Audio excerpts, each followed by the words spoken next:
talking with Anne Lestrade, President of Eau de Paris and Deputy Mayor of Paris.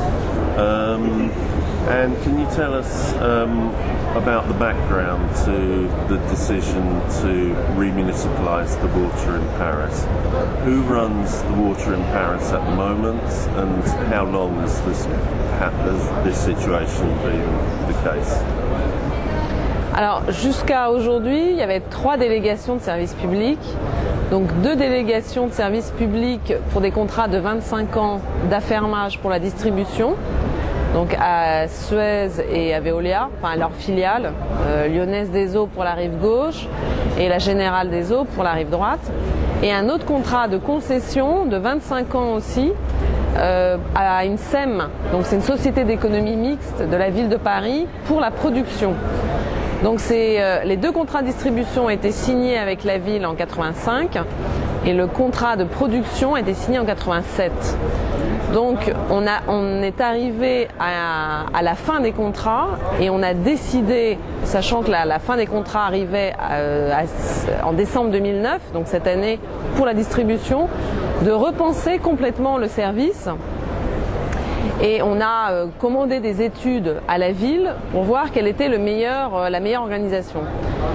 Et on a donc décidé de simplifier le système, d'avoir un seul opérateur et non pas 3 opérateurs en délégation de service public, d'avoir un seul opérateur public totalement qui fasse toute la chaîne de l'eau, donc de la production à la facturation, en passant par la distribution, donc en reprenant les contrats des privés, des distributeurs privés.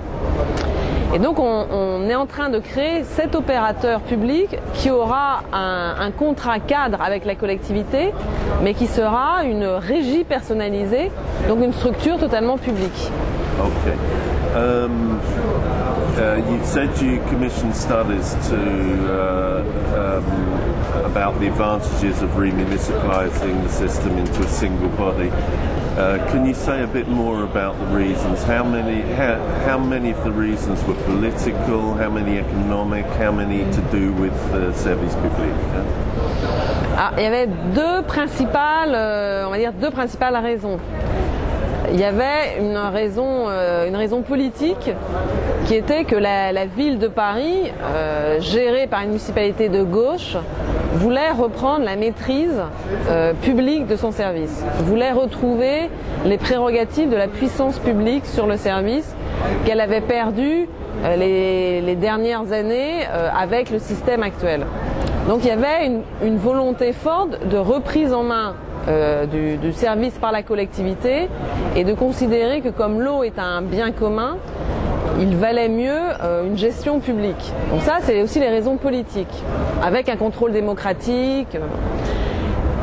Les raisons aussi qui ont conduit à cette décision, c'est des raisons de gestion également.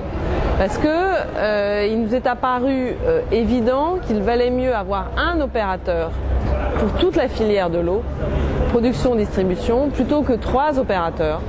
Et que comme nous voulions garder encore la maîtrise de la ressource en gestion publique et la maîtrise du service gestion publique, on a décidé de créer un opérateur public, parce qu'on aurait pu aussi décider de créer un opérateur privé.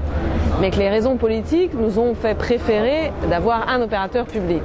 Donc on avait cette volonté de simplifier le service, de créer aussi des synergies entre le secteur de la production et le secteur de la distribution. On a évalué que avec les délégations actuelles, il y avait parfois un chevauchement de responsabilités, de fonctions, et que là nous permettions une plus grande simplicité et une plus grande même efficacité technique du service avec un seul opérateur.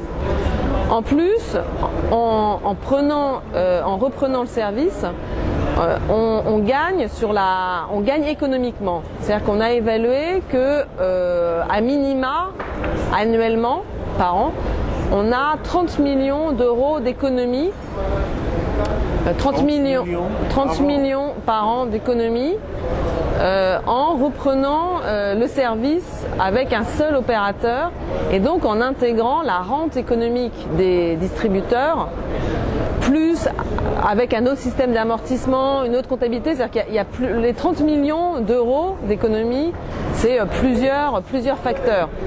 Mais il y a la rente économique déjà au minima à 15 millions d'euros, qu'on a estimé à 15 millions d'euros par an, à minima, et 15 millions autres qui sont dus à la comptabilité publique et à un autre calcul d'amortissement, un régime fiscal plus favorable, donc des avantages liés à la régie.